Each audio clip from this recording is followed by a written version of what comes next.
कि संत ब्राह्मण से आशीर्वाद क्यों लिया जाता है? संत ब्राह्मणों से आशीर्वाद क्यों लिया जाता है? इसीलिए तो लिया जाता है कि संत ब्राह्मण परमात्मा के अधीन रहते हैं, उसके भरोसे रहते हैं, और उसी के भरोसे वो आपको आशीर्वाद देते हैं, जाओ तुम्हारा कल्याण हो। तो वो परमात्मा कह रहा है कि जो मेरे आश्रित है तो मैं संत ब्राह्मण की वाणी कभी झूठी होने नहीं दूंगा। अगर संत ने कहा कि कल्याण हो तो तेरा कल्याण हो जाएगा। श्री सुखदेव मुनि दर्शन करा रहे राजन, अगर नाग डसने आवे उसके पहले आत्मा परमात्मा से मिला दो तो उधर संत की वाणी झूठी हो जाए। तो राजा परीक्षित ने कहा कि इसका अर्थ तो ये हुआ कि नाग डसेगा? बोले हाँ डसेगा।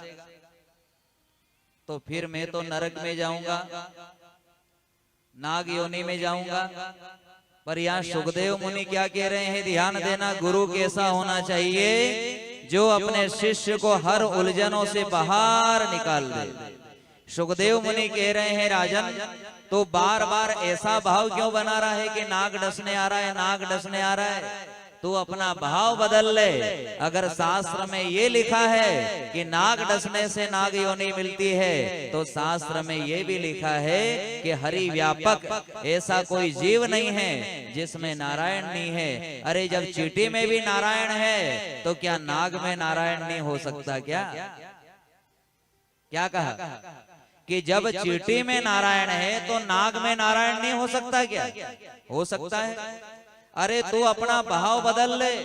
तू ऐसा क्यों सोच रहा है कि नाग डसने आएगा, नाग डसने आएगा? नहीं, तू नाग में भी नारायण को देखना। तो ये भगवान की वाणी है कि अंत समय जैसी आवेगी मति, मैं ऐसी कर देता हूँ मेरे भक्तों की गति। अगर तूने अंत समय में नाग में नारायण के दर्शन कर लिए तो वो नाग ही नारायण बन जाएगा और तुझे परम धाम ले जाएगा। बस अपना भाव बदल लो बस। और सत्संग क्या करता है? सत्संग भाव तो बदलता है। सत्संग क्या करे? भाव बदले कि जैसे जैसे बुढ़ापा आए, जैसे जैसे बुढ़ापा आए, अपना भाव बदलते जाओ। है नाथ मैं तेरे भरोसे हूं। वरना ये बुढ़ापा बड़ा खतरनाक है माताएं भाई बंधु। यहाँ कहा है कि धर्मराज की कृपा आपके माथे पर है, धर्मराज का हाथ आपके माथे पर है, जब तो ठीक है बुढ़ापा सुधर जाएगा। पर धर्मराज का हाथ अगर नहीं है तो बुढ़ापा बिगड़ेगा। अब धर्मराज का हाथ किस किस के ऊपर रहता है तो क्या बताया संतों ने? धर्म करते करते तो जिंदगी निकल गई है, पर धर्म के 4 लक्षण बताए हैं माताएं भाई बंधु संतों ने। कि इन 4 लक्षणों में से अगर एक भी लक्षण आपके घर में नजर आए तो समझ लेना कि धर्मराज का हाथ अपने माथे पर है। कितने? 4 गुण बताए हैं। अब सुन लेना कि किस किस परिवार पर और किसके माथे पर भगवान धर्मराज का हाथ है। 4 लक्षण बताए हैं कि ये 4 प्रकार के लक्षण अगर आपके घर में दिखाई दे, ये 4 प्रकार के गुण दिखाई दे, तो समझ लेना कि धर्मराज का हाथ अपने माथे पर है। तो कौन कौन से लक्षण बताए हैं संतों ने? कि अन्न पुराणा घी नया,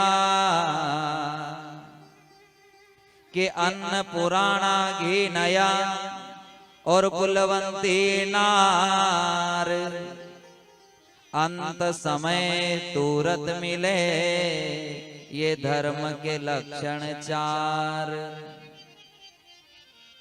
कौन कौन से लक्षण बताए? कि अन्न पुराणा घी नया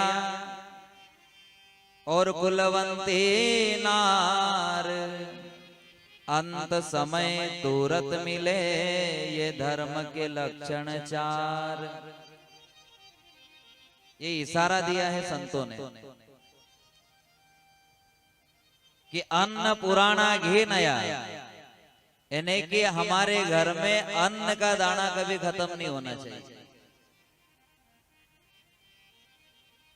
अन्न की चौकी जिस घर में नहीं रहती है, संतों की वाणी है कि जिस घर में अन्न की चौकी नहीं है वहां भूत प्रेत की चौकी लग जाती है। और कब तक होना चाहिए घर में अन्न? आजकल तो क्या है, रेडीमेड आटा लेके आए, कौन रखे घर में अन्न? पर कहा अन्न का दाना अगर घर में नहीं है तो भूत प्रेत की चौकी लग जाएगी, कलेश होने लग जाएगा घर में। अन्न पुराना, और अन्न का दाना भी कब तक रहना चाहिए? बोले पुराने अन्न में नया अन्न आके मिल जाए, जब तक घर में अन्न खत्म नहीं होना चाहिए। क्या कहा कि पुराने अन्न में नया अन्न आके मिल जाए, जब तक अन्न का दाना अपने घर में खत्म नहीं होना चाहिए। तो धर्मराज का हाथ है, ऐसा चल रहा है।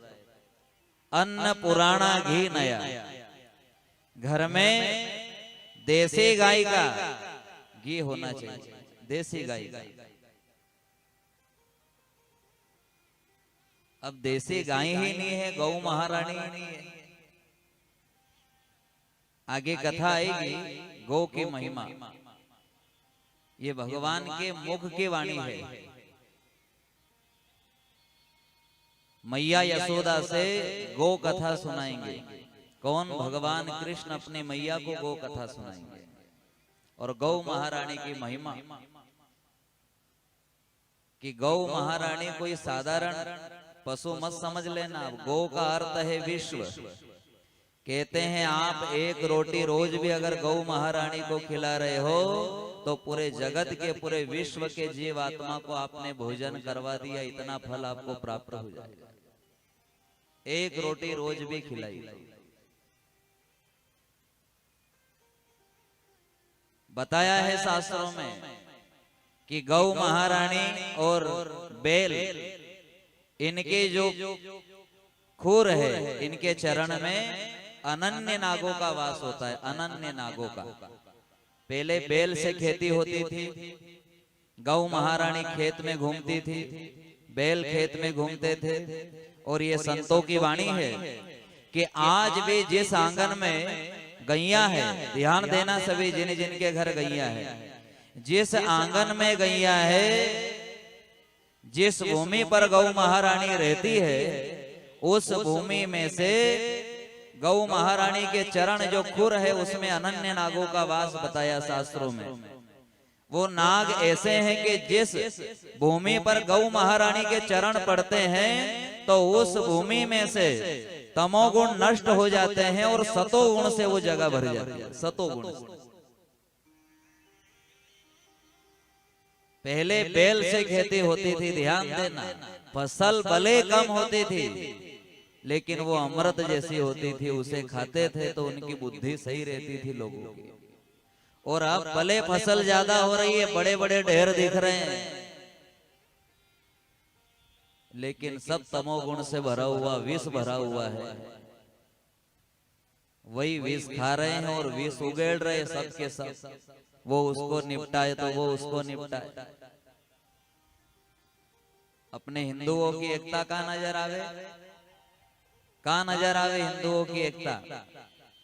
हिंदू है ना अपन सब, तो हिंदुओं की एकता का नजर आए जिंदों को गिराने में और मुर्दों को उठाने में।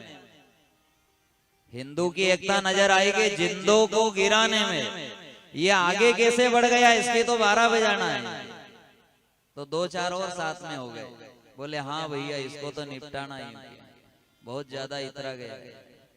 हिंदू की एकता कहाँ है? जिंदों को गिराने में और मुर्दों को उठाने में।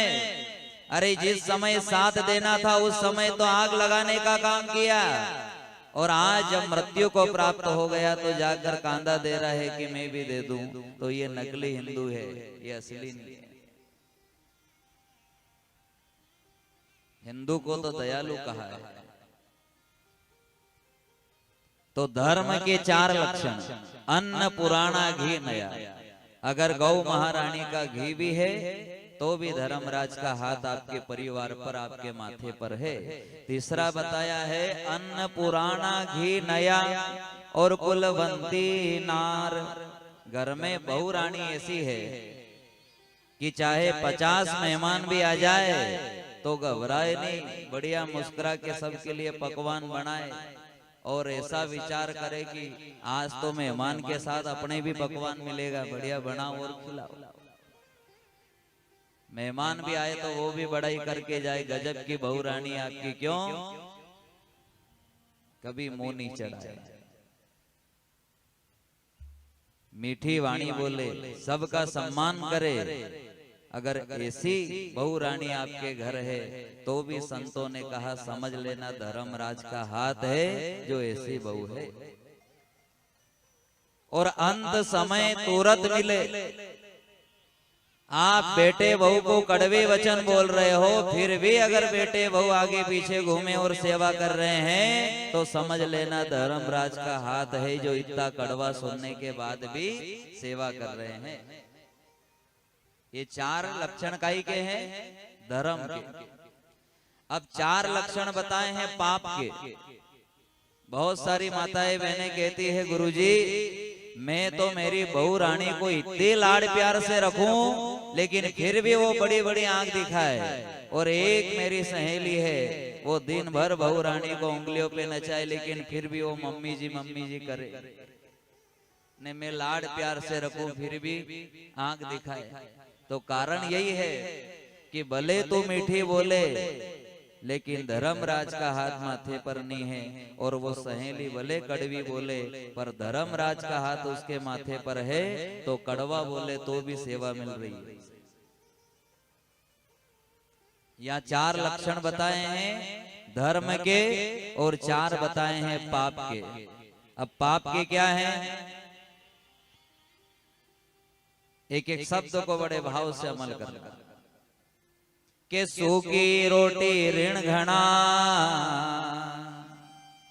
के सूखी रोटी ऋण घना और करकसा नार, अंत समय जूता मिले ये पाप के लक्षण 4। सूखी रोटी ऋण घना, एक तो समय पे भोजन नहीं मिले और मिले तो बासी मिले, तो कहा पाप का हाथ है जो बासी भोजन मिल रहा है।